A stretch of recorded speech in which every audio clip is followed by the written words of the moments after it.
Sa isang malawak at berdeng palayan sa Pilipinas, makikita si Rico. Isang payat at masiglang binatilyo na 12 taong gulang, kasama ang kanyang tatay na si Mang Lino. Gabi pa lang ay gumigising na si Rico upang maghanda sa araw-araw nilang gawain sa bukid. Sa kanyang murang edad, natutunan na niyang tumulong sa kanyang tatay sa pag-aalaga ng kanilang taniman. Kahit minsan ay napapaisip siya kung bakit tila hindi sapat ang kanilang ani para sa kanilang pangangailangan. May determinasyon siyang matuto at maging kapaki-pakinabang. Habang masiglang sinasaka ni Mang Lino ang lupa, tumabi si Rico sa kanya. Bit-bit ang isang kalahating baso ng kape na mainit-init pa. Pinipilit niyang hindi matapon ng laman habang naglalakad sa bukid. Pa, heto ang kape oh. Sabi mo kagabi, masakit na yung likod mo. Baka pwedeng ako na lang muna dito. Sabi ni Rico habang inaabot ang tabo. Ngumiti si Mang Lino at tinanggap ang kape. Salamat, Rico. Sagot ng kanyang tatay na may mahinahong boses. Pero anak, mabigat pa rin tong trabaho. Iba ang kalaban dito. Araw, ulan, ang init ng lupa. Hindi madali. Ngunit kita ni Mang Lino ang matibay na loob ng kanyang anak. Kaya, binigyan niya ito ng pagkakataon na humawak ng kalaykay at subukang magsaka sa maliit na bahagi ng lupa.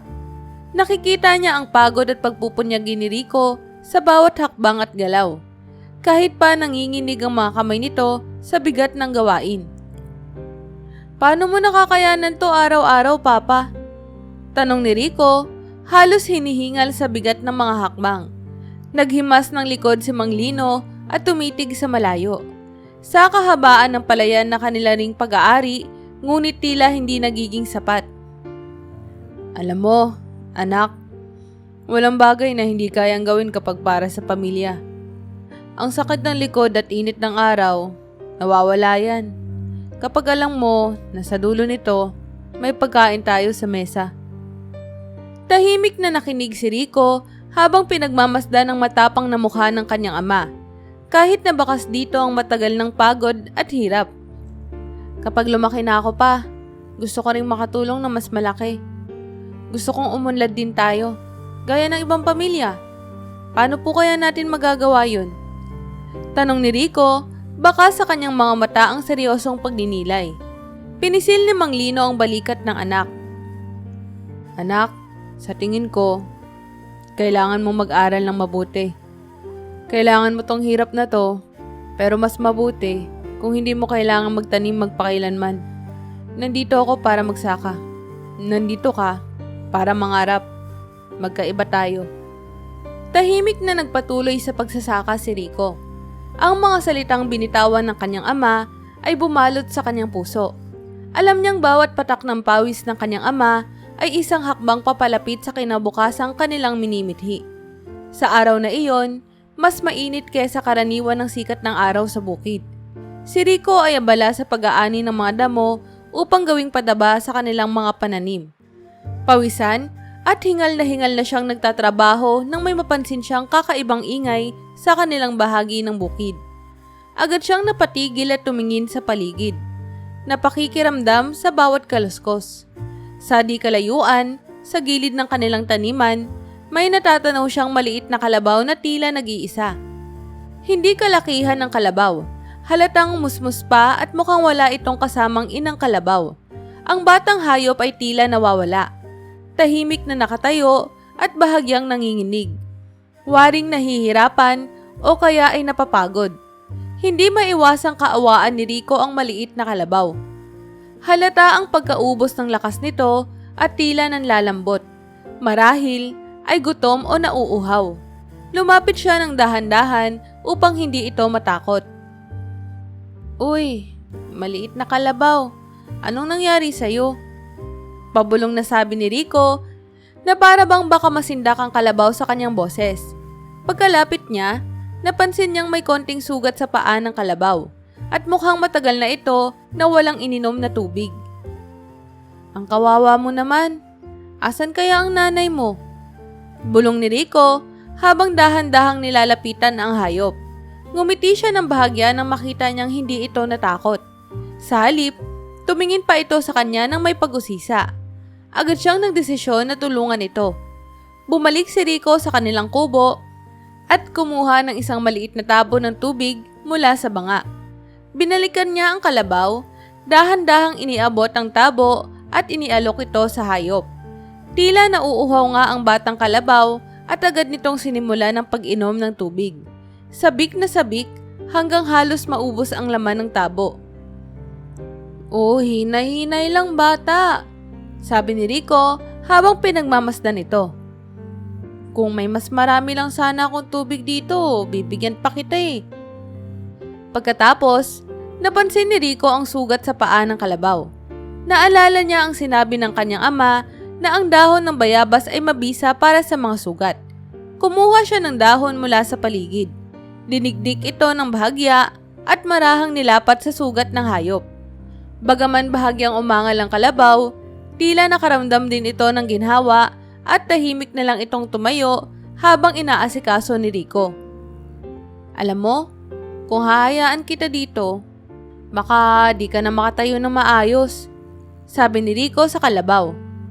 "Mukhang kailangan kita dalhin sa lilim." Nang mahimasmasan ang kalabaw, inakay ito ni Rico sa ilalim ng isang puno malapit sa bukid. Pinapahinga niya ito sa lilim at kahit natapos na ang pag-aani sa araw na iyon, nanatili pa rin si Rico sa tabi ng batang kalabaw. Iniisip kung paano ito maaalagaan sa mga susunod na araw. Habang tinitignan ni Rico ang batang kalabaw, hindi niya mapigilang mapangiti. "Mukhang ikaw ang magiging kaibigan ko mula ngayon," sabi niya. Pakiramdam ay para bang ito ang simula ng isang matibay na samahan. Kinabukasan, maagang nagising si Rico. Agad niyang naisip ang batang kalabaw na naiwan niya sa lilim ng puno kahapon. Ang saya at pananabik ay pumalit sa antok niya. Kaya, tumakbo siya palabas ng kanilang kubo, bitbit ang isang maliit na balde ng tubig at ilang kumpol ng sariwang damo. Pagdating niya sa bukid, laking ginhawa niya nang makita niyang naroon pa rin ang batang kalabaw. Mahinahong nakahiga sa lilim ng puno, tila nagpapahinga at nakatingin sa malayo. Nang maramdaman nito ang paglapit ni Rico, bahagyang umangat ang ulo ng kalabaw at ang maliit na buntot nito ay kumampay-kampay. Tila kinikilala at tinatanggap ang presensya ng kanyang bagong kaibigan. "Magandang umaga, bata," masayang bati ni Rico. Ang pangalang biglaan niyang naisip para sa kalabaw. Naupo siya sa tabi nito at inilapag ang balde ng tubig. "Dinalhan kita ng tubig at pagkain. Mukhang mas maginhawa na ang pakiramdam mo ngayon ah." Nilapit ni Rico ang balde at hinayaan si bata na uminom. Sabik na sabik ang batang kalabaw at agad na sinimula ng pag-inom ng tubig. Nakita ni Rico na kumikintab ang balahibo nito sa ilalim ng sikat ng araw. Bagaman may mga bakas pa ng kahinaan, halatang unti-unting bumabalik ang lakas nito. Pagkatapos, inilabas niya ang mga damo at pinakain ito kay bata, na mabilis ding ginuya ng kalabaw. Habang nagpapahinga si bata, matapos kumain, sinimulang linisin ni Rico ang paligid at naghanap ng mga dagdag na damo para gawing panggatong at pataba. Naisip niya na kung aalagaan niya si bata ng tama, maaari itong lumaking malakas at makatulong din sa kanilang pamilya balang araw. Naisip niyang maaaring maging katuwang nila ang kalabaw sa pagbungkal ng lupa at sa kanilang ani sa hinaharap. Nang matapos siyang magtrabaho, bumalik siya sa tabi ni bata, iniinspeksyon ang sugat nito na nilapatan niya ng dahon ng bayabas kahapon. Bahagya nang natuyo ang sugat at mukhang mas maginhawa na ang pakiramdam ng batang kalabaw. Napangiti si Rico sa pagkakakita nito. Tuwang-tuwa sa kanyang simpleng nagawa. "Alam mo bata, sana makasama kita dito ng matagal," wika ni Rico habang hinihimas ang likod ng kalabaw. "Gusto kong matulungan kita hanggang lumaki ka. Sino ba naman ang mag-aakala, di ba? Ikaw na dati ay ligaw at sugatan, ngayon ay masigla na ulit." Sa mga sumunod na araw, nagpatuloy si Rico sa pag-aalaga kay bata. Araw-araw niyang dinadalhan ito ng tubig at damo, nililinis ang sugat nito, at madalas din siyang nauupo sa tabi ng kalabaw habang nagpapahinga, nagkikwento ng mga pangarap niya para sa kanyang pamilya. Unti-unting natutunan ng batang kalabaw na magtiwala kay Rico at madalas ay sumusunod na ito saan man siya magpunta sa bukid. Sa bawat araw na lumilipas, mas lumalakas si bata at mas lumalapit ang kanilang samahan. Para kay Rico, hindi lang basta hayop si bata. Ito ay naging kasama niya sa bukid, kaibigan at inspirasyon upang magpatuloy sa pagtatrabaho para sa kanilang kinabukasan. Isang gabi, habang nasa pagkainan sina Rico at Mang Lino, napansin ng ama ang kakaibang saya at sigla sa anak. Simula nang matagpuan ni Rico ang batang kalabaw na si Bata, araw-araw na itong masigasig sa bukid. At tila ba may bago itong kasiyahan sa kanyang mga gawain. Ano bang pinagkakaabalahan mo sa bukid nitong mga nakaraang araw, Rico? Tanong ni Mang Lino habang hinihigop ang mainit na sabaw. Parang mas maaga kang umaalis sa bahay at huli ka na kung umuwi. Nag-atubili si Rico saglit. Ngunit sa huli ay ngumiti siya at nagpasya na magpakatotoo sa kanyang ama. Pa, may nakita po kasi akong batang kalabaw sa bukid. Mukhang ligaw po siya at may sugat. Kawawa naman po, kaya inalagaan ko muna. Binibigyan ko po siya ng tubig at damo. Gusto ko pong tulungan siyang lumaki, Papa. Napatigil si Mang Lino at tahimik na nag-isip. Alam niya ang hirap ng pag-aalaga ng kalabaw, lalo na kung bata pa ito. Dagdag na responsibilidad ang pagbibigay ng tamang pagkain at proteksyon at nangangailangan ito ng sapat na pangunawa at kaalaman sa pagsasaka. Ngunit, habang pinagmamasdan niya ang mukha ni Rico, nakita niya ang matinding determinasyon sa mata ng kanyang anak. Rico, sabi ni Mang Lino, huminga ng malalim. Mahirap ang pag-aalaga ng kalabaw, lalo na at batang kalabaw yan.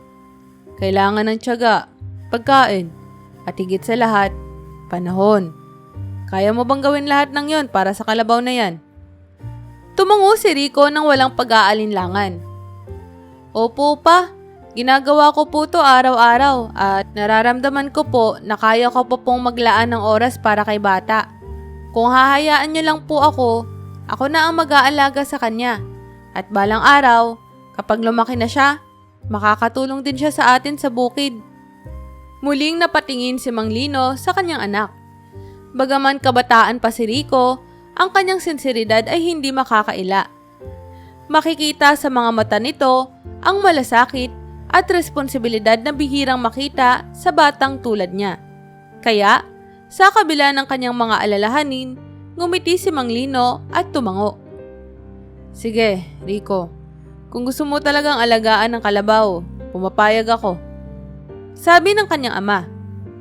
Pero, tandaan mo anak ha, malaking hamon yan. Kapag pinasok mo ang responsibilidad na to, hindi mo to dapat basta-basta iiwan. Lalo na at kalabaw ang aalagaan mo. Salamat po, Papa. Pangako po, aalagaan ko si bata ng mabuti. Masayang sagot ni Rico, ramdam niya ang kasabikang magpatuloy sa kanyang ginagawa at ang pahintulot ng kanyang ama ay nagbigay sa kanya ng kumpiyansa na alagaan si bata ng mas matutok at mas mapanatag. Mula noon, naging opisyal na kasama si bata sa buhay ni Rico at ng kanyang pamilya. Sa araw-araw, maaga pa lang ay inihahanda na ni Rico ang pagkain at tubig ni bata. Dinadalaw ito sa bukid bago pa man sila mag-umpisang magtrabaho ng kanyang ama. Ginawa na rin niyang ugali ang pag-aani ng masustansyang damo at paghahanap ng halamang makakatulong sa kalusugan ng batang kalabaw. Salamat po sa pagpayag, Papa. Minsang sabi ni Rico habang binabantayan si bata sa bukid. Naramdaman niyang naroon si Mang Lino, tahimik na pinagmamasdan ang pag-aalaga niya sa kalabaw. Pangako po, hindi po kayo magsisisi. Aalagaan ko po si bata para sa kinabukasan natin. Lumipas ang mga linggo at sa bawat araw, lalong lumalakas at nagiging masigla si bata. Isang umaga, habang pinapakain ni Rico si bata ng sariwang damo, napadaan si Mang Andoy, ang kanilang kapitbahay na isa ring veteranong magsasaka. Matagal nang nagtatrabaho sa bukid si Mang Andoy at marami siyang alam tungkol sa tamang paraan ng pag-aalaga ng mga hayop. "Oh, Rico!" bati ni Mang Andoy habang sinusuri ang kalagayan ni Bata. "Mukhang alaga na alaga mo ang batang kalabaw ah. Pero alam mo bang hindi lang damo ang kailangan niya? May mga uri ng damo na mas maganda para sa paglaki ng mga kalabaw. Para mas lumakas sila." "Talaga po, Mang Andoy?" sagot ni Rico, puno ng interes. "Ano-ano po ba ang mga yun? Gustong-gusto ko po talaga masigurong lumaki si Bata ng malusog." Tumungo si Mang Andoy at ngumiti. "Kung gusto mong mas tumaba at lumakas si Bata, subukan mo siyang pakainin ng damong gipang. At mas maganda rin kung may kaunting asin na ilalagay sa tubig niya para matulungan ang kanyang kalusugan. Kung kailangan mo ng tulong sa paghahanap ng tamang damo, pwede tayong magtulungan." Sa paglipas ng mga araw, napansin niyang mas tumaba at mas naging masigla si Bata. Kitang-kita niya ang lakas at kasiglahan nito nang sinunod niya ang payo ni Mang Andoy. Naging malapit ang samahan nila ni Bata. At sa tuwing napapagod si Rico sa bukid, mahilig siyang umupo sa tabi nito at paminsan-minsan ay kinikwentuhan ng kalabaw tungkol sa kanyang mga pangarap at plano para sa kinabukasan.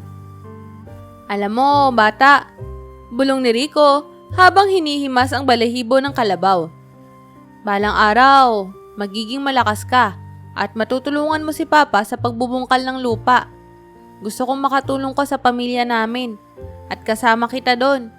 Sana pag malaki ka na, hindi mo kami bibiguin ha."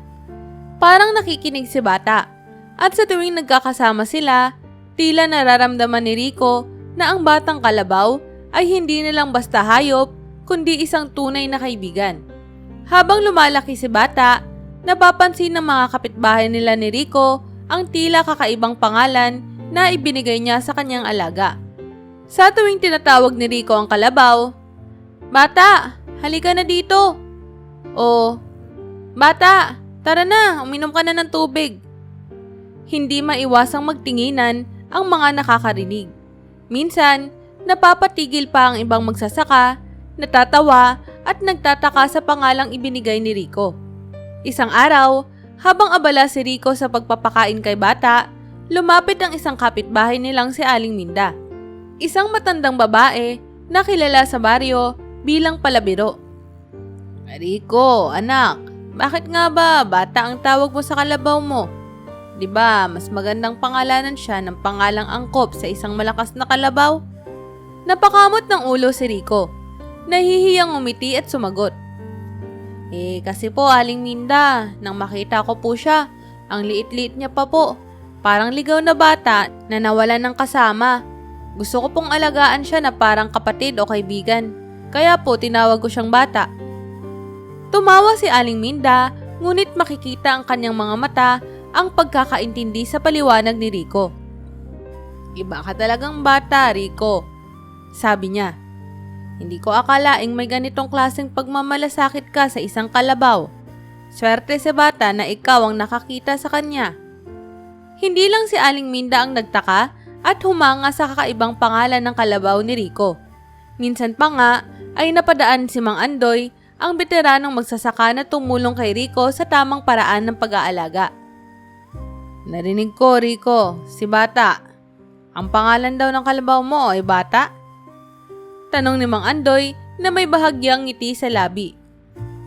"Opo, Mang Andoy. Para po sa akin, parang tao rin si Bata. Nung una ko po siyang makita, para talaga siyang batang nawawala eh. Kaya po, kahit kalabaw siya, gusto ko pong tratuhin siyang parang kapamilya." Sagot ni Rico, halatang nag-iisip kung tama nga ba ang ginawa niyang pagbibigay ng kakaibang pangalan. Tumango si Mang Andoy at kitang-kita sa kanyang mga mata ang respeto sa batang magsasaka. "Alam mo, Rico, hindi lahat ng tao ay marunong makakita ng kakaiba sa simpleng bagay. Ang tingin mo kay Bata ay hindi lang basta kalabaw, kundi parang tunay na kaibigan. At yan ang mas mahalaga kaysa sa kahit anong pangalan." Hindi nagtagal, ang kwento tungkol sa pangalan ni Bata ay kumalat sa buong baryo.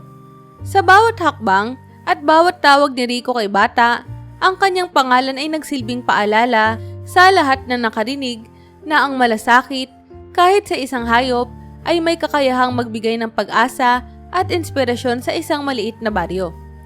Habang lumilipas ang mga araw, mas naging malapit pa si Rico at Bata. Isang gabi, habang nag-aayos si Rico ng mga gamit sa kanilang kubo matapos ang isang araw ng trabaho, nilapitan siya ni JP. Tila malamig ang titig nito at may bahid ng pang-uuyam sa kanyang boses.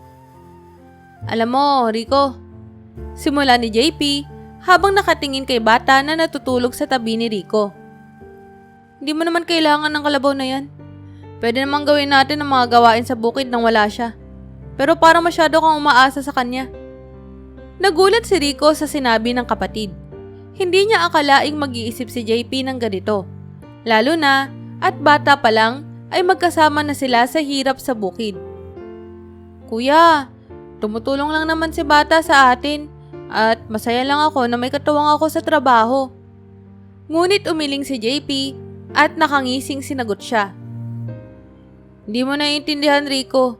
Dahil sa kalabaw na yan, akala ng lahat mas magaling ka kaysa sa akin. Ikaw na lang ang pinapansin ni Papa. Ikaw na lang ang may oras para maglibot sa baryo, kasama ang hayop na yan. Samantalang ako, halos magpakahirap sa bukid pero wala akong ganang tao o hayop na tumulong. Lumakas ang selos at galit sa tinig ni JP. Para kay Rico, masakit marinig ang sinasabi ng kanyang kuya pero hindi niya alam kung paano ipapaliwanag na hindi niya intensyon na agawan ng atensyon si JP o maging mas paborito ng kanilang ama. Nagsalita siya ng mahinahon, sinusubukang intindihin ng kanyang kapatid. Kuya, hindi naman kita inaalisan ng halaga, ani Rico. Pwede naman kitang isama sa pag-aalaga kay Bata kung gusto mo. Higit sa lahat, pamilya tayo. Hindi ko hinangad na ikaw ang mapag-iwanan. Ngunit hindi pa rin natitinig si JP. Yan ang problema mo, Rico. Masyado kang mabait, pero hindi mo naiintindihan na minsan, hindi sapat ang kabaitan para makuha ang gusto mo. Sa mga sumunod na araw, tila nagbago ang kilos ni JP. Madalas siyang magpasaring kay Rico tuwing magkasama sila sa bukid. At paminsan-minsan ay sinasadya niyang takutin o abalahin si Bata habang wala si Rico. Natuto siyang gumawa ng maliliit na paraan para saktan ang damdamin ng kapatid. Halimbawa, minsan ay kinuha niya ang damo na iniipon ni Rico para kay Bata at itinapon ito sa malayo. O kaya naman ay sinadya niyang guluhin ng balde ng tubig na inihahanda ng kanyang kapatid para sa kalabaw. Si Rico, kahit masakit ang mga ginagawa ng kanyang kuya, ay hindi na lamang pinapansin ito. Sa halip, patuloy niyang inaalagaan si Bata at mas lalo siyang nagiging masipag sa trabaho. Hindi niya hinayaan ang mga pangaasar ng kanyang kapatid na sirain ang relasyon niya kay Bata. At sa kanyang puso, umaasa pa rin siya na balang araw ay matatanggap din ni JP ang kanyang desisyon. Subalit sa bawat araw na lumilipas, mas lalong lumalalim ang selos at galit sa puso ni JP. 10 taon na ang lumipas mula nang makita ni Rico ang batang kalabaw na si Bata sa gilid ng kanilang bukid. Sa paglipas ng panahon, lumaki si Bata bilang isang malakas at maaasahang kalabaw. Sa bawat araw, makikita si Rico at Bata na magkasama sa bukid. Nagtatrabaho ng buong sipag at saya. Sila ay naging kilala sa kanilang baryo bilang hindi magkaraniwang magkaibigan. Isang tao at isang kalabaw na parang may hindi mapuputol na koneksyon sa isa't isa. Isang araw, habang nagpapahinga si Rico sa ilalim ng puno, isinandal niya ang kanyang likod kay Bata. Natahimik na nakahiga sa damuhan.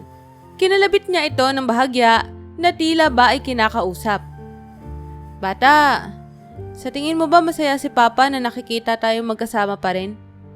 Tanong ni Rico habang tinatanaw ang malawak na taniman. Dati, bata pa tayo. Pero ngayon, tingnan mo. Tayo na ang gumagawa ng lahat ng trabaho sa bukid. Sana, proud si Papa. Waring nakikinig si Bata at marahang iniunat ang kanyang katawan na parang sinasang-ayunan ng mga sinabi ng kanyang kaibigan. Sa gitna ng kanilang katahimikan, may lumapit na isang matandang magsasaka. Si Mang Cardo, nakilala sa baryo bilang isang masugid na tagapagmasid sa mga nangyayari sa kanilang paligid. Alam mo, Rico, sabi ni Mang Cardo habang lumalapit, Hindi ko na mabilang kung ilang beses ko kayong nakita ni Bata na nagtutulungan dito sa bukid. Iba talaga ang dedikasyon mo. At ibang klaseng kalabaw din si Bata. May kakaiba sa inyong dalawa. Napangiti si Rico at hinimas ang ulo ni Bata. Salamat po, Mang Cardo. Simula po kasi nung makita ko siya sa bukid noong bata pa ako, alam kong kailangan niya ng tulong. Hindi ko akalain na siya rin pala ang magiging katuwang ko sa buhay. Tumango si Mang Cardo. Tama yan, anak. Kapag may tunay na malasakit sa isang bagay, kahit ayaw pa yan, may paraan ng tadhana na ibalik sa iyo ang kabutihan. Maswerte si Bata at maswerte ka rin na may katulad niyang kasama. Subalit, sa kabila ng lahat ng ito, may nanonood sa malayo. Si JP, ang nakatatandang kapatid ni Rico. Habang patuloy ang papuri ng mga tao kay Rico at Bata, lalong lumalalim ang selos ni JP. Sa kanyang mata, hindi patas na sa kabila ng kanyang mga pagsisikap sa bukid, tila mas hinahangaan ng lahat si Rico dahil lamang sa kalabaw na si Bata. Isang gabi, sa gitna ng katahimikan ng kanilang kubo, nagising si Rico sa marahang kalabit ni JP sa kanyang balikat. Nang tumingin siya sa kanyang nakatatandang kapatid, may malungkot at mabigat na ekspresyon sa mukha nito. Agad niyang naramdaman ang pangamba at kaba sa kanyang dibdib. Nangunot ang kanyang noo at marahang nagtanong, "Kuya, bakit? May problema ba?" Hindi sumagot si JP. Sa halip, tinawag nito si Rico sa labas ng kubo kung saan tahimik na nag-aantabay ang malamlam na liwanag ng buwan. Doon, sa ilalim ng kalangitan, sinabi ni JP ang hindi inaasahan ni Rico. "Rico, si Papa, pumanaw na siya." Para bang tumigil ang oras sa sandaling iyon. Pumalahaw ang hangin sa katahimikan ng gabi at si Rico ay natulala sa sinabi ng kanyang kapatid. Bumagsak ang kanyang balikat at hindi niya napigilang mangilid ang luha sa kanyang mga mata. Ang kanilang ama, ang haligi ng kanilang pamilya at ang taong nagturo sa kanila ng lahat ng tungkol sa buhay sa bukid ay wala na. Sa mga sumunod na araw, nakalubog sa lungkot ang buong pamilya at ang baryo. Kilala si Mang Lino bilang mabuting magsasaka at ama. Kaya, marami ang nakiramay at nagbigay-pugay sa kanya. Tahimik na nagluksa si Rico. At si Bata ang naging tanging kaibigan at sandalan sa panahong iyon. Matapos ang libing ni Mang Lino, pinag-usapan ang pamana ng kanilang ama. Sa isang maliit na salo-salo sa loob ng kanilang bahay, binuksan ng kapitan ng baryo ang huling habilin ni Mang Lino. Alam ng lahat na si JP ang panganay at karaniwan sa kanilang komunidad na ang panganay ang tatanggap ng mana. Subalit, nang binasa ng kapitan ang dokumento, nagulat ang lahat sa nakasaad dito. Sa sulat ng kanilang ama, malinaw na ipinahayag ni Mang Lino ang kanyang nais. Si Rico ang magmamana ng malaking bahagi ng kanilang lupain. Inilarawan ni Mang Lino ang pagmamalasakit at dedikasyon na ipinakita ni Rico sa bukid at sa kanilang buhay magsasaka. Binigyan din niya ang bukid ay isang yaman na kailangang pag-ingatan at ipagpatuloy ng taong may tunay na malasakit sa lupa at kalikasan. Hindi makapaniwala si JP. Ang mukha niya ay namutla at kasabay ng pagbigkas ng kapitan sa habilin ay ang unti-unting pag-usbong ng galit sa kanyang puso. Pakiramdam niya ay tinraidor siya ng kanilang ama na tila hindi pinahalagahan ng kanyang mga sakripisyo sa bukid. "Hindi mo deserve ang lupa na yan, Rico!" Galit na sigaw ni JP habang tumayo. Ang mga kamao niya ay nakakuyom. "Ako ang panganay. Ako ang dapat na nagmana. Bakit ikaw? Dahil lang sa kalabaw na yan? Kaya lang naging paborito ka ni Papa eh." Nanginginig si Rico sa sinabi ng kapatid. Ngunit pilit niyang pinanatiling kalmado ang kanyang sarili. "Kuya, hindi ko naman po ginusto na mangyari ito. Ang gusto ko lang, mapanatili ang bukid para sa pamilya natin. Hindi ko intensyong agawin ng anuman mula sa iyo." Ngunit hindi natitinag si JP. Hindi niya matanggap na sa kabila ng lahat ng kanyang paghihirap, tila walang halaga ang mga iyon sa desisyon ng kanilang ama. Sa kanyang paningin, si Bata ang naging dahilan kung bakit tila naging mas mahalaga si Rico sa kanilang ama at sa buong baryo. Ang kanyang selos at galit ay lalo pang lumalim. At sa loob-loob niya, naging masidhi ang kagustuhan niyang mapatunayan na siya ang nararapat na magmamana ng lupa. Sa mga sumunod na araw, ramdam sa kanilang tahanan at sa bukid ang bigat ng tensyon sa pagitan ni Rico at JP. Hindi na nila magawang mag-usap ng mahinahon. Tila ba ang bawat kibot ni Rico ay nagiging mitya ng galit ni JP. Isang hapon, habang nagpapahinga si Rico sa lilim ng puno kasama si Bata, biglang sumulpot si JP. Hindi maikakaila ang galit sa kanyang mukha. At agad siyang nagsimulang magbitaw ng mga salita na nagpakaba kay Rico. Kala mo ba, ikaw lang may karapatang magtrabaho sa bukid na to? Simula ni JP, naglalakad palapit sa kapatid na tila nag-aakusa. Lahat ng mga pinagpaguran ko, nawala ng dahil sa'yo. Nagpakasakit ako rito, pero ikaw ang may mana. Hindi mo deserve ang lupa, Rico. Pilit na nanatiling kalmado si Rico. Bagamat ramdam niya ang bigat ng bintang ng kanyang kapatid. Kuya, alam kong mahirap tanggapin pero hindi ko naman pinili ang desisyong ito. Alam kong mahal mo rin ang bukid. Kaya naman, bukas akong makikipagtulungan sa'yo. Pareho nating alagaan ang lupa. Ngunit imbis na kumalma, lalong nag-apoy ang galit ni JP. Hindi ko kailangan ng awa mo, Rico. Hindi ako naghirap para lang magmakaawa sa sarili kong kapatid. Kung hindi dahil sa kalabaw mong si Bata, hindi ka sana naging paborito ni Papa eh. Nang marinig ang pangalang Bata, tila may kakaibang kirot na naramdaman si Rico. Alam niyang malaki ang papel na ginampanan ng kanyang alaga sa kanyang buhay. Ngunit hindi niya akalain na ang kanyang pagmamahal at malasakit kay Bata ay magdudulot ng ganitong tindi ng sama ng loob sa kanyang kapatid. Kuya, si Bata ay hindi dahilan ng lahat ng to. Mahinahon, ngunit matatag na sagot ni Rico. Nakita ni Papa kung gaano ko minamahal at pinahahalagahan ng bukid. At alam ko na yun ang dahilan ng kanyang desisyon. Hindi ko gustong iwanan ka o agawan ka ng karapatan sa lupa. Ngunit hindi na natitinag si JP. Nakatingin siya kay Rico na parang may balak na hindi mabuti. At sa kanyang mga mata ay kitang-kita ang paghihirap ng isang kapatid na nararamdaman niyang tinraidor at pinabayaan. Mag-ingat ka, Rico.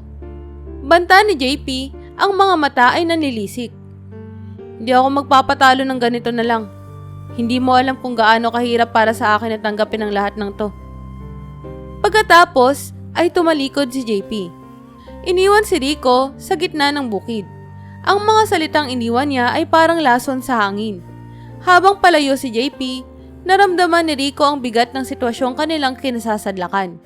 Isang hidwaan na unti-unting nabuo dahil sa mana at sa selos na pinalalim ng kanilang ama. Naiwan si Rico kasama si Bata na nag-aalala sa kinabukasan hindi lamang ng kanilang bukid kundi pati ng kanyang relasyon sa kapatid. Habang tahimik niyang hinimas si Bata, pinangako niya sa kanyang sarili na gagawin ang lahat para mapanatili ang kanilang pamilya. Ngunit alam niyang hindi magiging madali ang daan patungo sa pagkakasundo sa kanyang kapatid. Sa kabila ng galit ng kanyang kuya, pinilit ni Rico na magpatuloy sa kanyang mga gawain sa bukid. Alam niya na may responsibilidad siya sa lupaing iniwan ng kanilang ama. Kaya, araw-araw, gumigising siya ng maaga upang asikasuhin ang pananim at ang pangangailangan ni Bata. Isang umaga, habang inaasikaso ni Rico ang mga tanim, napansin niyang hindi pa dumadating si JP sa bukid. Sanay siya sa pagiging tahimik ng kanyang kuya nitong mga nakaraang araw. Ngunit kakaiba ang araw na iyon. Mas tahimik, mas malamig ang simoy ng hangin at tila may mabigat na pakiramdam. Sa bawat hakbang ni Rico sa lupa, nararamdaman niya ang lungkot ng kanilang lupain na para bang may nawawala. Habang abala sa pagdidilig, dumaan si Aling Minda, ang kanilang kapitbahay, at napansin niya ang nag-iisang si Rico. Rico, anak, bakit ka nag-iisa na naman? Nasaan si JP? Dati, lagi kayong magkasama niyan, di ba? Napatingin si Rico kay Aling Minda at saglit na natahimik. Mahirap para sa kanya na aminin ang lumalalim na alitan nila ni JP. Ngunit alam niyang hindi rin niya maitatago ang mga nangyayari sa buong baryo. Nagkagalit po kami ni Kuya Aling Minda eh. Hindi po niya matanggap ang naging desisyon ni Papa. Siya po sana ang gusto niyang magmana ng lupa, kaya ngayon po, parang nawawala na siya ng gana na tumulong. Napatango si Aling Minda at tila naintindihan ang pinagdaanan ni Rico. Alam mo, anak, minsan ang selos ay parang damo. Kapag hinayaan mong lumago, sinisira nito ang buong bukid, ang buong tahanan.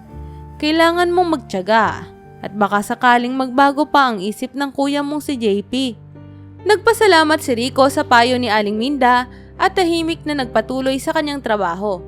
Alam niyang tama si Aling Minda at sa puso niya, handa siyang magtiyaga at maghintay na sana ay matanggap din ni JP ang kanilang sitwasyon. Araw-araw, mag-isa siyang nagtatrabaho sa bukid, kasama si Bata na patuloy na tumutulong sa kanya sa mga mabibigat na gawain. Habang patuloy siyang nagpapakita ng dedikasyon sa bukid, napansin ng mga kapitbahay ang sipag at tiyaga ni Rico. Lalong humanga ang buong baryo sa kanya at marami ang sumusuporta na nagsasabi ang kanyang pagiging masipag ay patunay na karapat-dapat siya sa lupaing iniwan ng kanilang ama. Ang pagtingin ng baryo kay Rico bilang isang mabuting tagapagmana ng bukid ay nagdulot ng mas matinding galit kay JP. Sa bawat papuring naririnig niya mula sa mga kapitbahay, lalo siyang nanggingit-ngit. Sa kanyang pananaw, ang lahat ng mga bagay na dapat sana ay kanya ay napunta sa kanyang kapatid. Ang lupa, respeto ng baryo, at ang atensyon ng kanilang ama noong nabubuhay pa ito. Habang ang baryo ay patuloy na humahanga kay Rico, tahimik na nagbabalak si JP ng mga paraan upang maipakita sa lahat na hindi perpekto ang kanyang kapatid. Sa kanyang puso, buo ang kanyang determinasyon na ipakita na may karapatin din siyang marinig at hindi siya papayag na basta-basta na lang ituring siyang isang anino sa likod ni Rico at ng kanilang bukid. Habang lumalalim ang galit ni JP kay Rico, unti-unti niyang sinimula ng kanyang plano upang sirain ang reputasyon ng kanyang kapatid at ipakita sa lahat na hindi siya papayag na maging pangalawa lamang. Isang araw, habang nasa gitna ng trabaho si Rico, sinadyang pumasok si JP sa bukid at pinuntahan ang ilang mga tanim na mahalaga sa kanilang ani.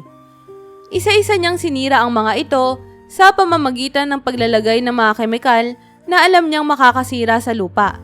Alam niyang kapag bumagsak ang ani ni Rico, mababawasan ang tiwala ng baryo sa kakayahan ng kanyang kapatid. Matapos ang ginawang sabotahe, tahimik na umalis si JP, may ngiting puno ng galit at paghihiganti.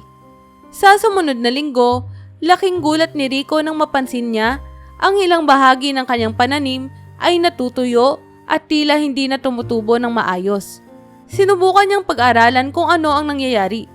Nagdilig siya, nagbigay ng pataba, ngunit tila walang epekto ang lahat ng kanyang ginawa. Labis ang kanyang pagkabilisa dahil malapit na ang panahon ng anihan at alam niyang mahalaga ang kanilang ani upang magpatuloy ang kanilang kabuhayan. Bata, bakit kaya nangyayari ito? Tanong niya sa kalabaw habang ito ay tahimik na nakatayo sa tabi niya. Ginawa ko naman ang lahat pero parang nasisira ang lahat ng pinaghirapan natin. Lingid sa kaalaman ni Rico, tahimik na nagmamasid si JP mula sa malayo. Pinapanood ang pagkabalisa ng kanyang kapatid.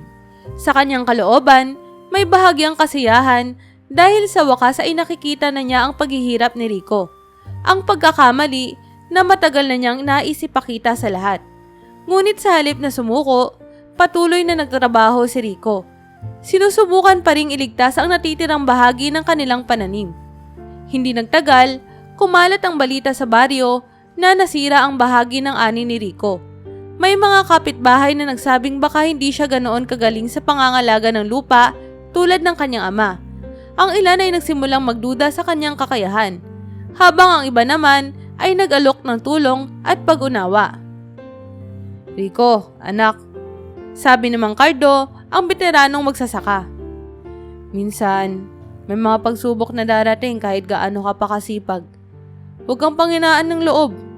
Alam ng lahat ang pagsisikap mo. Ituloy mo lang ang laban. Sa kabila ng nangyayari, masigasig na nagpatuloy si Rico kasama si Bata sa pagsubok na ibalik ang sigla ng kanilang mga tanim. Ginawa niya ang lahat ng kanyang makakaya upang itama ang pagkasira. At hindi siya nawalan ng pag-asa.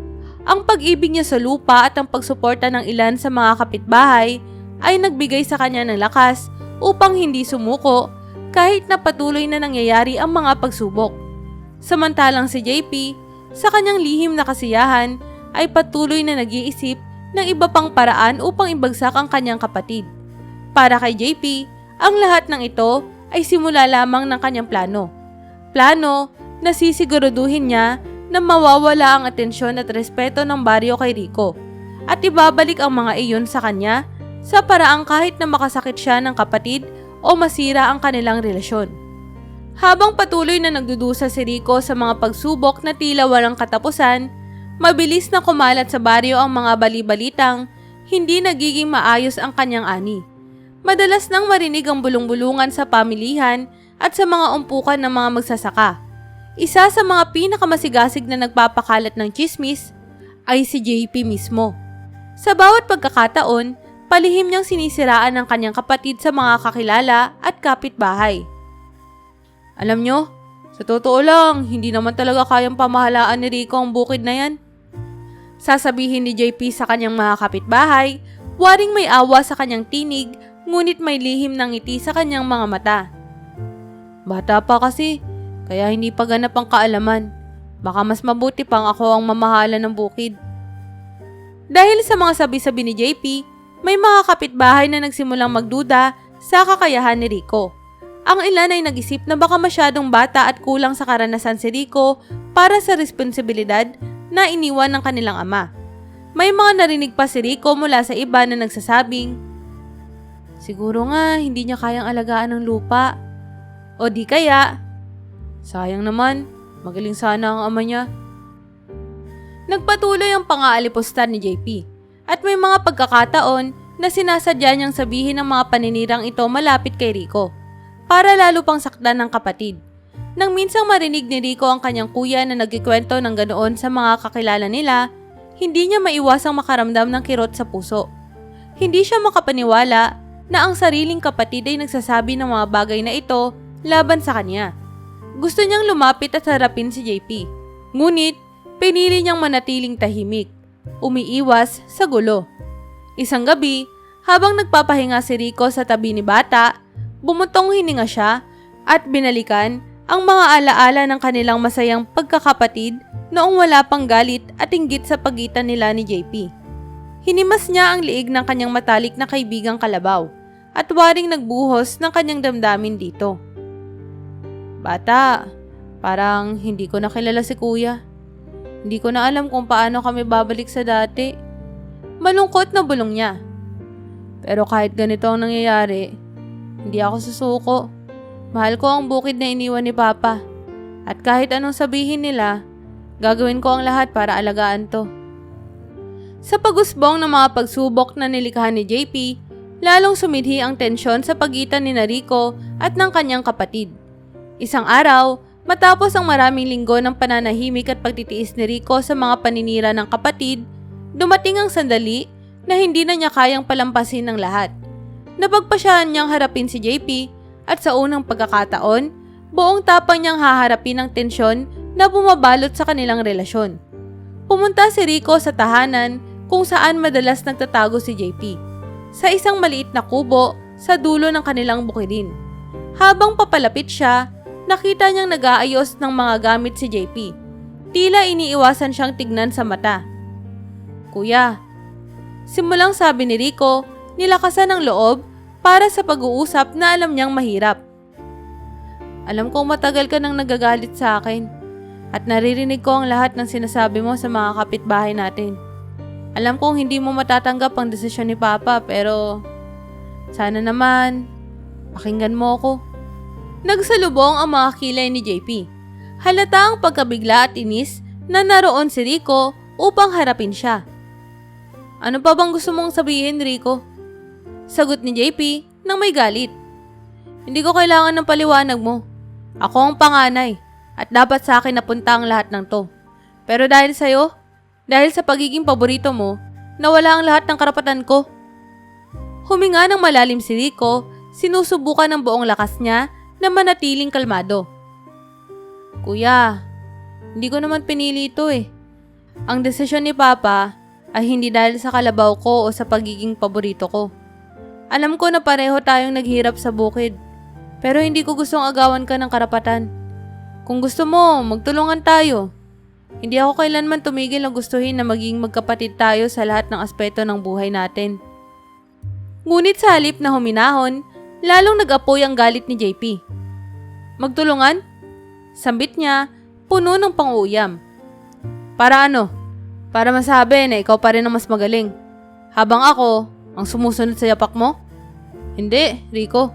Di ako magpapasakop sa isang taong alam kong walang karapatan. Hindi mapigilan ni Rico ang sakit na nararamdaman sa sinabi ng kanyang kapatid. Ramdam niya ang paglayo ni JP. At kahit pa nais niyang maibalik ang kanilang dating matibay na samahan, naramdaman niyang mahirap nang maabot ang kanyang kuya. Kuya, pamilya tayo. Hindi ko alam kung paano ko ipapaliwanag pero ako... Pinutol ni JP ang sinasabi ni Rico at sa kanyang boses, naroon ang pagod, sama ng loob at ang malalim na inggit na matagal niyang dinadala. Hindi na pamilya ang turing ko sa'yo, Rico. Mula nang mapunta sa'yo ang lupa, ang respeto ng baryo at ang lahat ng dapat na sana ay akin, hindi mo na ako kapatid. Isa ka na lang tao na humahad lang sa kinabukasan ko. Tahimik na nagdilim ang paningin ni Rico. At sa kabila ng sakit at pagtataka sa mga binitawang salita ng kanyang kapatid, alam niyang tapos na ang kanilang pag-uusap. Sa loob ng kanyang puso, umaasa siya na sana ay maghilom ang mga sugat na dulot ng selos at kasakiman ni JP. Ngunit sa sandaling iyon, nauunawaan niyang hindi niya kayang pilitin ang kapatid na makita ang katotohanan. Bumalik si Rico sa bukid, kasama si Bata na palaging nasa tabi niya. Habang tahimik na naghahanda siya para sa susunod na araw ng trabaho, nagpasa siya na hindi na magpapadala sa galit ni JP. Patuloy siyang magtatrabaho ng buong sigasig, alang-alang sa pangarap na iniwan ng kanilang ama at sa sarili niyang pag-ibig sa lupaing Minana. Isang umaga, sa gitna ng katahimikan ng baryo, biglang nagkagulo ang mga tao nang marinig nila ang balita mula kay JP. Si Rico ay patay na. Ayon kay JP, inatake raw sa puso si Rico habang nagtatrabaho sa bukid. Malaking gulat at lungkot ang naramdaman ng mga kapitbahay at mga kakilala ni Rico. Isa-isa silang nagtipon sa harap ng tahanan ng magkapatid upang makiramay. Marami sa mga nakarinig ng balita ang hindi makapaniwala. Kilala si Rico bilang masigla at masipag na binata. Kahit pa may mabibigat na gawain sa bukid, tila wala itong sakit at masiglang nagtatrabaho kasama si Bata. Ngunit ngayon, narito ang kanyang nakakatandang kapatid na si JP, tahimik, ngunit mistulang may lungkot sa kanyang mga mata, na sinasabing binawian na ng buhay si Rico. Ano nangyari iyon, JP? Tanong ni Aling Minda na may luha sa kanyang mga mata. Si Rico, wala pa siyang sakit ah. Malakas naman siya, hindi ba? Tahimik na tumango si JP, pilit na pinapanitili ang kalmadong anyo. Opo, pero ewan ko kung bakit. Nang makita ko siya kaninang umaga, wala na siyang buhay. Siguro ay napagod siya sa trabaho, kaya hindi na kinaya ng katawan niya.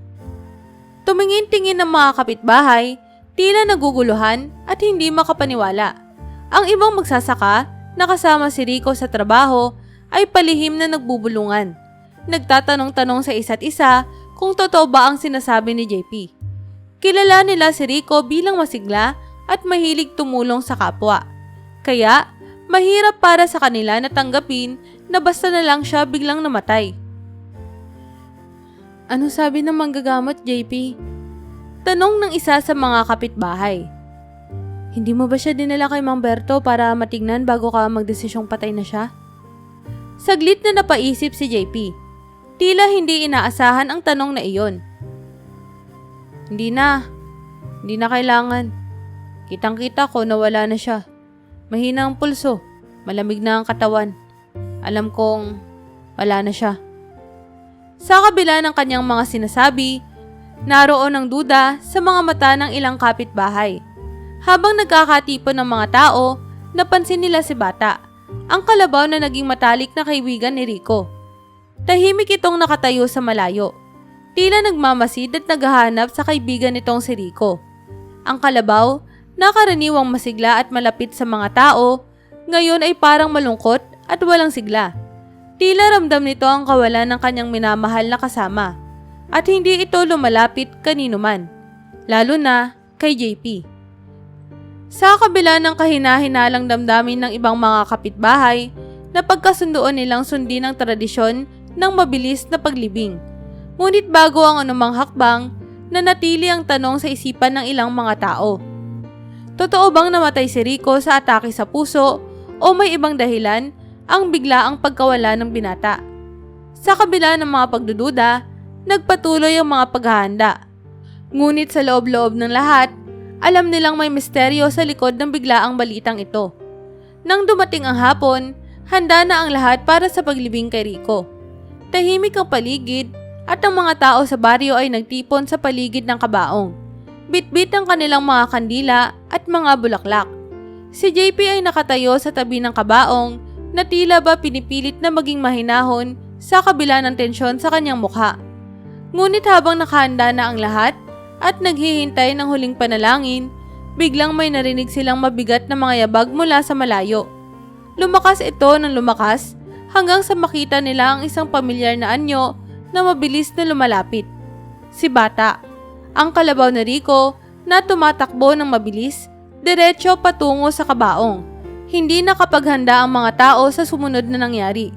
Sa buong lakas, sinuwag ni Bata ang kabaong dahilan upang mapaatras ang ilan at maghiyawan sa gulat. Ano ba yan? Bakit galit na galit ang kalabaw? Tanong ng isang babae, hindi makapaniwala sa nasaksihan. Walang sino man ang nakapagpaliwanag ng reaksyon ni Bata. Ang kalabaw na kilala nilang mapag-alaga at mapagmahal kay Rico ay galit na galit. Muling sinuwag ang kabaong ng may matinding puwersa. Sa kanyang pangalawang pagsuwag, isang malakas na dugundong ang narinig at tuluyang nabutas ang kabaong ni Rico. Ang mga tao sa paligid ay nanlaki ang mga mata. Hindi makapaniwala sa kanilang nakikita. Lahat ay natigilan. Tila ba ang mundo ay tumigil sa paligid nila. Tahimik ang lahat habang nakatingin sa butas sa kabaong. Hindi makagalaw at hindi makapagsalita. Habang tahimik na nagtipon ng mga tao sa paligid ng nasirang kabaong, nakaramdam ng matinding kaba ang ina ni Rico. Nakita niyang patuloy na nagwawala si Bata, ang kalabaw na minahal at inalagaan ng kanyang anak. Ang pag-iyak ng kalabaw, ang kanyang galit, ay tila may ibig ipahiwatig. Parang may nararamdamang hindi tama ang hayop na naging matalik na kaibigan ni Rico. Naglakad ng mabigat ang kanyang ina papalapit sa kabaong, na tila pinanghihinaan ng loob sa bawat hakbang. Ang kanyang puso ay kumakabog, puno ng sakit at pangungulila sa anak na akala niya'y pumanaw na. Napansin ng mga tao ang paglapit ng ina ni Rico at agad silang tumabi. Binigyang daan ng isang ina na nagdadalamhati. Aking anak. Mahinang bulong niya, ang mga kamay ay nanginginig habang dahan-dahang hinahawakan ng gilid ng kabaong. Bakit ka kinuha sa akin ng ganito kaaga? Hindi pa kita kayang mawala. Habang siya ay umiiyak, biglang napansin niya ang isang kakaibang bagay. Hindi malamig ang balat ni Rico. Sa halip, ito ay mainit at parang may konting galaw sa kanyang dibdib, tulad ng marahang paghinga. Napasinghap ang ina ni Rico at bumigat lalo ang kanyang dibdib sa naramdaman niyang pag-asa. Rico? Mahinang tawag niya. Ang kanyang boses ay puno ng pangamba, ngunit may bahid ng pag-asa. Tumingin siya sa mukha ng kanyang anak, tinignan ng mata ang bawat sulok ng kanyang mukha na parang may inaasahan. Dahan-dahang nilapat niya ang mga daliri sa pulso ni Rico at naramdaman niya ito. Isang pulso, isang tanda ng buhay. Rico! Pabulalas niyang sigaw, puno ng pag-asa at takot. Buhay ka pa! Anak ko! Buhay ka pa! Nagulat ang lahat sa kanyang sinabi. Nagkatinginan ng mga kapitbahay, ang mga kaibigan at si JP, na ngayon ay natigilan. Mukhang biglang nawalan ng kulay ang kanyang mukha. Tumakbo ang ilan sa mga tao para tumulong, habang ang iba ay nagmadaling tumawag sa mga pulis at doktor. Ang balita na buhay pa si Rico ay kumalat agad, at hindi nagtagal, dumating ang mga pulis, nag-aalalang sinisiyasat ang paligid habang kinakalma ang mga tao. Habang abala ang lahat, tahimik na umatras si JP. Halata ang pagkabilisa sa kanyang mukha. Pero bago siya makalayo, naharangan na siya ng isa sa mga pulis. JP, manatili ka rito. Kailangan ka namin para sa investigasyon. Mariing sabi ng pulis, halatang may ideya na sa kung ano ang nangyari. Agad na nilapitan ng mga pulis ang katawan ni Rico at sinuri ito. Sa kanilang pagtingin, napansin nila ang kakaibang amoy na lumalabas mula sa bibig ni Rico. Isang amoy na tila pamilyar sa kanila. Matapos ang pagsusuri, tumingin ang isa sa mga pulis kay JP. Ang ekspresyon sa kanyang mukha ay puno ng galit at awa para kay Rico. Pinainom mo siya ng maraming sleeping pills, JP. Sabi ng pulis, ang boses ay mariin. Sinubukan mo siyang patayin. Hindi sa karaniwang paraan kundi sa pinakamalupit. Ang ilibing siya ng buhay. Nagsimulang lumuha ang ina ni Rico habang mahigpit na niyakap ang kanyang anak, na unti-unting bumabalik sa kamalayan. Tila nagising si Rico sa halinghing ni bata. Ang kanyang matalik na kaibigang kalabaw na ngayon ay tahimik ngunit nagbabantay. Nag-iingay kapag may lumalapit kay Rico na hindi niya kilala. Dahan-dahang dumilat si Rico, nalilito at mahina pa ang katawan mula sa epekto ng gamot na pinainom sa kanya. Ma, bakit nandito po tayo? Tanong niya, nahihirapang magsalita habang dahan-dahang bumabalik ang kanyang kamalayan. Anak ko, muntik ka nang mawala sa amin. Umiiyak na tugon ng kanyang ina, niyayakap siya ng mahigpit. Akala namin wala ka na. Pero yung kalabaw mong si Bata, siya ang nagligtas sa iyo, anak. Siya ang hindi tumigil sa pagpapaalam sa amin. Nabuhay ka pa. Samantala, si JP ay tuluyan ng napaluhod sa kanyang pwesto, namumutla at tulala. Nakapalibot sa kanya ang mga pulis na agad na rumusponde sa tawag ng isang kapitbahay na kung saan ay pupunta sana sila para sa nagwawalang kalabaw. Pero ito ang senaryo na kanilang naabutan. Samantala, si JP ay makapagpaliwanag sa harap ng mga kapitbahay na ngayon ay nakatingin sa kanya ng may galit at pagkasuklam. Alam niyang wala na siyang dahilan o katwirang maibibigay. Ang lahat ng kanyang galit, ang kanyang inggit, ay humantong sa kanyang pagnanais na tanggalan ng buhay ang sariling kapatid, na tanging kasalanan ay ang pagtanggap ng responsibilidad ng kanilang ama. Ang baryo ay tahimik na nakamasid. Ang kanilang mga mata ay puno ng lungkot, pagkabigla at pagkasuklam sa ginawa ni JP. Sa harap nila, naroon si Rico. Bumabalik ang lakas at buhay sa kanyang katawan. At si Bata na tila nagbabantay sa kanyang tabi, ang kanyang natatanging kasama, na sa huli ang siyang nagligtas ng kanyang buhay. Ang mga pulis ay dahan-dahang pinusasan si JP habang umiiyak ang kanyang ina sa tabi ni Rico. Sa sandaling iyon, alam ng lahat na sa baryo na walang makakapantay sa tindi ng pagkakaibigang bumubuklod kina Rico at Bata. Isang pagkakaibigan na mas malalim kaysa anumang inggit o kasakiman. Ayon sa masusing investigasyon ng mga pulis, natuklasan nila ang buong plano ni JP laban sa kanyang sariling kapatid. Ibinunyag nila sa harap ng mga tao sa baryo ang mga nakalap na ebidensya. Pinainom ni JP si Rico ng maraming sleeping pills upang ito ay mawala ng malay ng matagal at hindi magising habang inililibing ng buhay. Sa ilalim ng plano ni JP, kapag naipasa na ang balita ng pagpanaw ni Rico, ang lahat ng mana nito, pati na ang bukid, ay mapupunta sa kanya bilang natitirang kapatid at tagapagmana ng kanilang ama. Habang iniisa-isa ng mga pulis ang natuklasan nilang ebidensya, ramdam ang pagdagsa ng galit at pagkasuklam sa baryo. Si JP, na minsang nakikita bilang masipag na anak at panganay, ay ngayon ay nakikitang sakim at mapanlinlang. Walang makapaniwala na ang kanyang inggit ay humantong sa isang planong karumal-dumal. ang pagtatangkang ilibing ang sariling kapatid ng buhay upang makuha ang yaman na ipinagkaloob kay Rico. Ang ina ng magkapatid na halos hindi makapaniwala sa narinig ay lumapit kay JP na ngayon ay nakaposas na.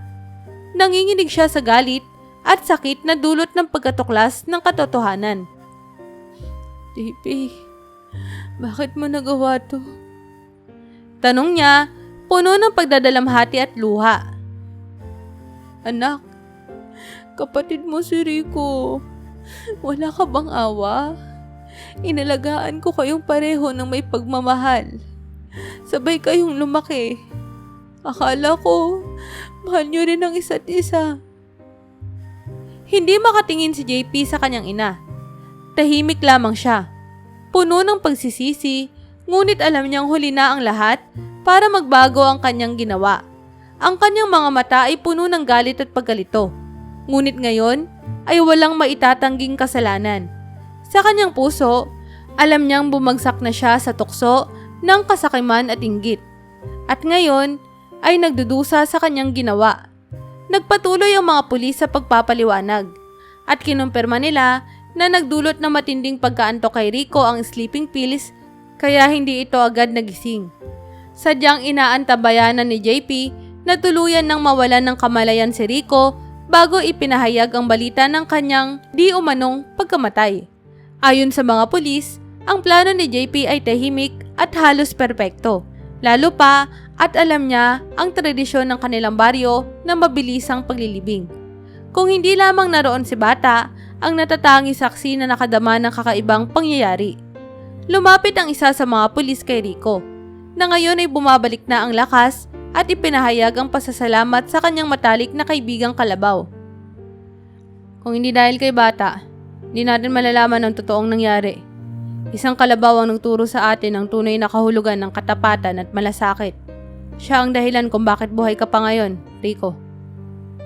Sa harap ng kanilang buong komunidad, niyakap ni Rico si Bata. Ramdam ang malalim na utang na loob sa kanyang kaibigang Kalabaw.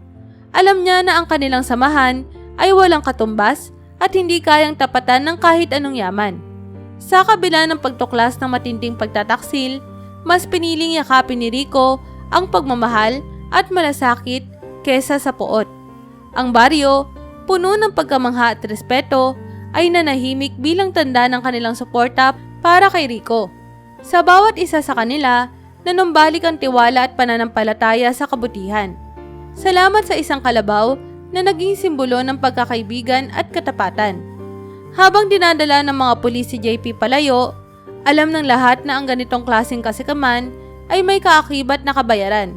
Samantala, si Rico at Bata ay nagpatuloy sa kanilang tahimik na buhay sa bukid. Ngunit sa puso ng bawat tao sa baryo, naiwang hindi malilimutan ang kanilang kwento. Isang paalala na ang tunay na yaman ay hindi nasusukat sa material na bagay, kundi sa katapatan, malasakit, at pagmamahal sa kapwa. Ilang araw matapos ang matinding pangyayari, bumisita si Rico sa presinto. Kasama si Bata na tahimik na naglalakad sa kanyang tabi. Alam niyang ito na ang huling pag-uusap nila ni JP at bitbit niya ang mabigat na pasya sa kanyang puso.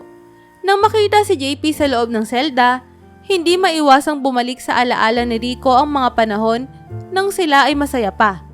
Magkasamang nagtatrabaho sa bukid at nagtataguyod ng kanilang simpleng pamumuhay.